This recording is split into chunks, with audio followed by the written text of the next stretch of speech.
I remember before my first trip to Himachal last year, I was so excited that I had begun planning what to carry weeks in advance before the trip.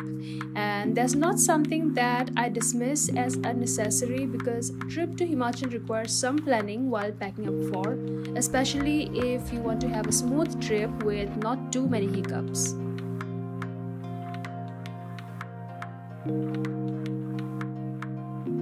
So hi everyone, and I hope all of my subscribers and all of the new viewers of this channel are doing really well.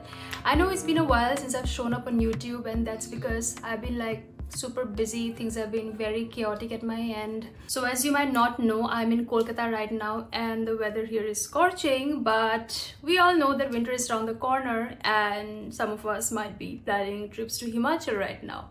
So despite the heat, I thought of rolling out this video where I'll be sharing all of the things that I carried in my trip to Himachal last year, and probably it could benefit some of you who are looking for tips on what to carry while going to Himachal, especially if it's your first time. So yeah, no better time than this to come up with this content, and I hope all of you enjoy it. Also, another thing, there are no known decathlons in Himachal yet, so you wouldn't want to postpone your shopping to reaching Himachal and doing it.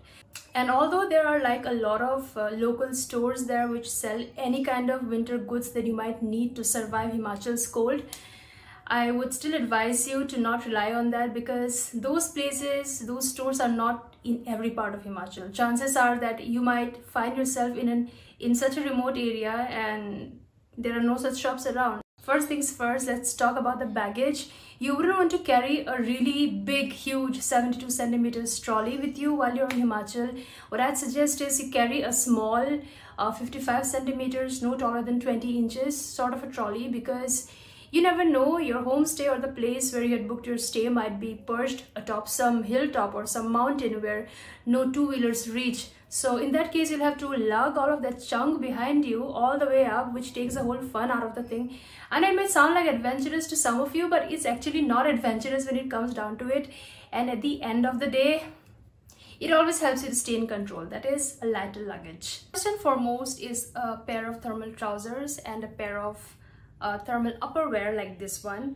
This is from Decathlon and I got it for about 300 to 400 rupees. So this is like the base layer, and whatever layer of clothing that you'll be putting, like the hoodie or your sweatshirts or even the down jacket, will be layered on top of this one. So this is really important, and it's preferable you carry about 2 to 3 changes of these, because unless you want to be in the same layer for days on end while you're holidaying in Himachal, since it's not really easy to get your clothes washed and dried while you're there. And the reason for that being, the sun sets behind the mountains just post 2 to 3 p.m. so that's like a lesser chance for your clothes to get dried completely, unless you're opting for laundry service. I have no experience with that, but just talking from my experience, I just carried about one piece of this thermal layer, and then I had to wash it, but that it just wouldn't dry up. And what happened consequently was this: we used the heater for trying to dry up our clothes, and I ended up burning one of my leggings. It's such an essential, because this is going to be like the base of all of your outfits. The hoodies, the sweatshirts, even the down jacket, they're all going to be layered up on top of this. So this is how you understand that this is something that you should not miss out on while packing for Himachal. Next up in the layering hierarchy is this hoodie or sweatshirts. Carry about 2 to 3 pieces of them, because this is something that you will be wearing underneath your down jacket and above your thermals. So even if you're not going out and about, this thing will do a pretty good job of keeping you warm when you're indoors. And also this can be layered upon in order to create some warmth. So yes, hoodies, sweatshirts, another no-brainer, but just as important for your layering stack. It's good to have trekking pants that have a baggy fit, which are comfortable, and definitely it's best to not rely on jeans while trekking. Trekking requires you to maneuver in some unusual ways which you don't normally do. So a trekking pant which is baggy and has a good fit will definitely facilitate proper movements that trekking demands from us. I wore my leggings on most occasions, but this is the other trekking pants that I got from Decathlon. This is waterproof and it has a regular fit. So yeah, waterproof pants, waterproof jacket, waterproof bags, waterproof shoes. There's one thing you have to keep in mind while shopping for Himachal. It's good to have all of them waterproof. So if you're in Himachal, the chances are really high that you will definitely be going trekking, and the kind of shoes that you need for trekking are waterproof trekking boots and not sport shoes. There is a difference between the two, and I have seen people wear sport shoes while traveling, while trekking, and they of course had a hard time.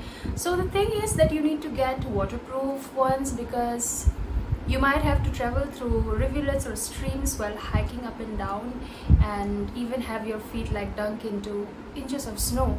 So when you have waterproof boots on, all of that will save your shoes and your socks and your feet from getting wet and help you to stay dry, because you of course don't want to be moving around in like soggy socks and all of those things. Necessity is this down jacket, and it's a no-brainer when you're going to Himachal. The point is to invest in a comfortable and good one, and by good one I mean it should actually keep you warm. Like this particular puffy jacket that I had, which is supposed to be an insulator jacket that I got from a popular women's wear brand, it did no good to keep me warm while I was there. Whereas my friend had this jacket from Decathlon, and it kept him warm even when the temperature dropped below zero, and it went down up till like -4 degrees or something. Whereas on the other side, I was shivering. So it's not just a big insulator puffy jacket that you should buy. You should make sure that it's going to keep you warm when the temperature drops to below zero. And one place where I'd suggest you to go in order to get these things is definitely Decathlon, because I don't know of any other store or company or brand up till now which houses such goods and gears quite like Decathlon does. There may be many other, but Decathlon also is quite a convenience to those who are looking to travel in a budget. So if there are other places that you know, do make it known in the comments so that everyone comes to know about it. Another underrated necessity is a flashlight. I know many of us rely on our phones to be used as flashlight, but now just imagine a situation where you'd rather save the battery on your phone than to use it as a flashlight. And like I said earlier, it gets darker soon in Himachal, so you never know, like there might be an opportunity or a need to trek or go somewhere outside while it's still dark. So yeah, it always helps to have a flashlight with you.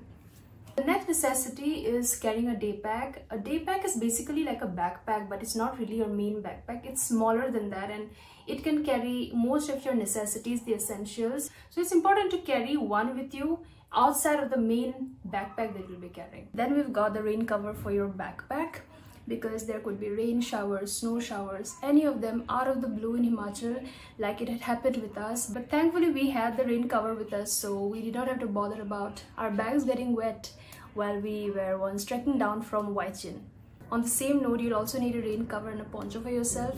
Make sure you always carry these necessities in your day pack when you're traveling to some distant area, because although it might be a sunny day when you're traveling to that place, you don't know how the weather might change when you're trekking back from there. So I have migraine issues, and being under the sun for even like 2 to 3 minutes gives me a very bad case of headache that just doesn't go away. It's another necessity, which is quite an underrated one as well, is the hat. Now if you're someone whose migraine gets triggered by the sun, you'll definitely need a hat while you're trekking in Himachal. Like it happened with me, I was trekking up to Rasol and I suddenly felt this stinging pain, shooting pain in my temple, and I knew that it was the start of something really bad. By that I mean my headache. So when I put on the hat, I thankfully was carrying it with me. It actually saved me from whatever is about to begin, and I could trek for like 4 to 5 hours after that. Hat is also something that you wouldn't find in the stores there. Every other kind of winter wear you might just find, but a hat, no, it isn't there. Second thing is, if you are very strict about not getting tanned at the time of trekking, you might need a hat. And thirdly is something which everyone can benefit from. It can help you stay overall cool. I don't even have to stress on it. We all know how that will work. The last thing is, if it begins to rain or if there are like snow showers, the hat will keep you dry. So yeah, multi-purpose, all-around application sort of an article that you need to carry with you while you're in Himachal or you're trekking somewhere. We've got something that's quite overlooked, that is socks. It's good to carry multiple pairs of socks with you, because you will be in socks almost all the time. Even when you're indoors, you'll be wearing them on with your flip-flops. So it's good to have a good change of clean socks to reach out to whenever you need them. This is something that you'll instinctively pick up while leaving for Himachal. What I'm talking about is the woolen cap or woolen hat. thing of absolute necessity. There's no question of going out anywhere when you don't have one on you or with you. Now, as something additional, I would like to show you all of the things that I bought when I was in Himachal, so that you can get a fair idea about the kind of things and the goods that you can expect to find there. This is one jacket that I got from one of the stores there, and this is a really nice jacket, very comfortable. You don't have to have too many layers on when you have this on. Definitely the thermals, they're like second skin when you're in Himachal. So yeah, I think I bought it for 1700 or something. And I got this really cute looking glove, and the funny part is I lost the other half of it. I don't know where it is. So this is how it goes. It has like two ways of using it, and this one did a better job of keeping me warm than the one I had carried with me, which was from Decathlon, and it was like kind of a lighter material, not as warm as this one, so I like this one better. And this pair of woolen pants, these, I think they cost me around, I won't lie, I have completely forgotten what they cost me. I think like 1200 or something. And this is something that I wore on for days on end because this is really comfortable. It keeps you so warm, and it also looks quite cool because I like this cuffing at the bottom thing. 3 of the things which I have with me right now that I got from Himachal. And also, I don't know if this helps or not, there's a small word of advice. Do not wear your thermals while you'll go on a trek, because you tend to sweat when you're trekking, and that can make you feel really uncomfortable. And at the time of trekking, if it's quite a sunny day, a thermal can actually screw up your experience quite a lot. So it's good to be layered, of course, when you're going out on a trekking, but make sure the layers don't contain your thermals, because since they're the bottommost layer, it will be hard to get out of them. So if you just have a t-shirt on and a few other normal hoodie and a jacket, it's easier to take them off as the trekking progresses and as it keeps getting hotter. This was a tip that I kind of disobeyed while I went trekking to Rasol, and yeah, it was like a lesson learned the hard way, as I had to find a place to take off my thermal layer, and that was like quite a hassle. So I've spoken about all the things I had carried and one should carry while going to Himachal, but then there are also a certain number of things that one can avoid while going to Himachal.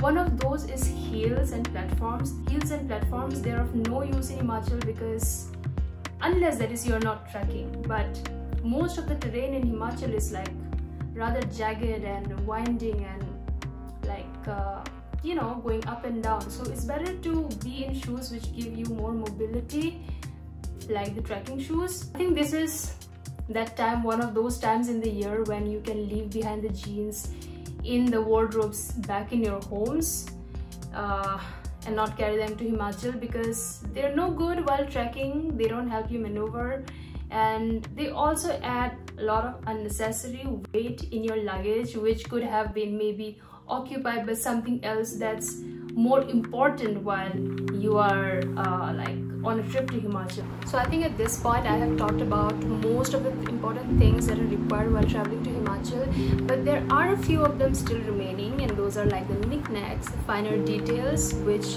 are just as important. Although I would prefer a hat over sunscreen, this is something that you might want to consider carrying. We already use the lip balms during normal winters, and in Himachal it's more of a necessity. A hand sanitizer and cream. I like mine to be fragrant, so this is what I have been using. This is a travel friendly size body cream or a moisturizer. This is a moisturizer for the face.